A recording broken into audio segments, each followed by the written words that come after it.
Hello बच्चों, चलिए प्रश्न को देखते हैं। प्रश्न दिया है अभिकथन और कारण।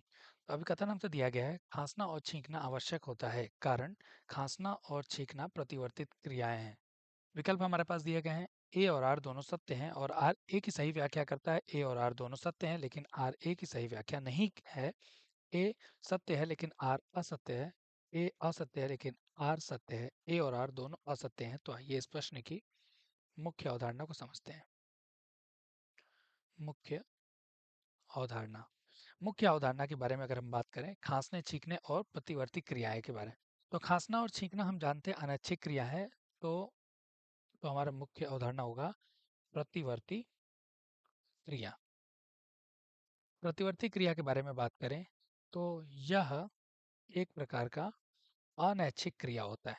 प्रतिवर्ती मतलब अनैच्छिक क्रिया, जिस पे हमारा कोई भी नियंत्रण नहीं होता है। इसका नियंत्रण जो होता है सीधे मस्तिष्क के द्वारा किया जाता है। मस्तिष्क द्वारा इसका नियंत्रण किया जाता है। अब अगर हम बात करें प्रश्न के अनुसार, खांसना और छींकना आवश्यक होता है, ये बात बिल्कुल सही है। ये बात इसलिए सही है क्योंकि हम जब भी सांस लेते हैं, श्वसन करते हैं, तो हमारे जो श्वसन मार्ग होता है, श्वसन मार्ग में वायु के साथ ही साथ कुछ अन्य बाहरी पदार्थ भी आ जाते हैं। अब बाहरी में हम देख सकते हैं या तो धूल कण, धुआं, कुछ सूक्ष्मजीव जैसे जीवाणु इत्यादि का प्रवेश होता है। जब इनका प्रवेश होता है तब हमारे तंत्र को इसका पता लगता है। फिर वहाँ पे प्रतिवर्ती क्रिया यानी एक अनैच्छिक क्रिया होती है जिससे हमें छींकना और खांसना होता है। तो खांसना और छींकना प्रतिवर्ती क्रियाएं हैं।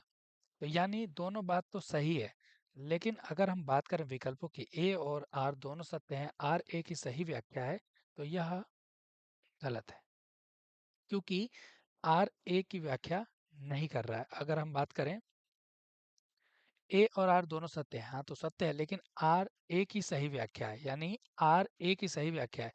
लेकिन यही हमारा सही उत्तर होगा क्योंकि यह सही व्याख्या नहीं कर पा रहा है, क्योंकि हम जानते हैं कि यह एक प्रतिवर्ती क्रिया है जहाँ पे क्या हो रहा है, बाहरी धूल कण इत्यादि से बचाया जा रहा है, इसलिए सही व्याख्या नहीं कर पा रहा है। बाकी जो विकल्प हैं ये यहाँ पर गलत हो जाते हैं। तो हमारे प्रश्न का सही उत्तर ब हो जाएगा। आशा करते हैं प्रश्न का उत्तर आपको समझ में आया होगा।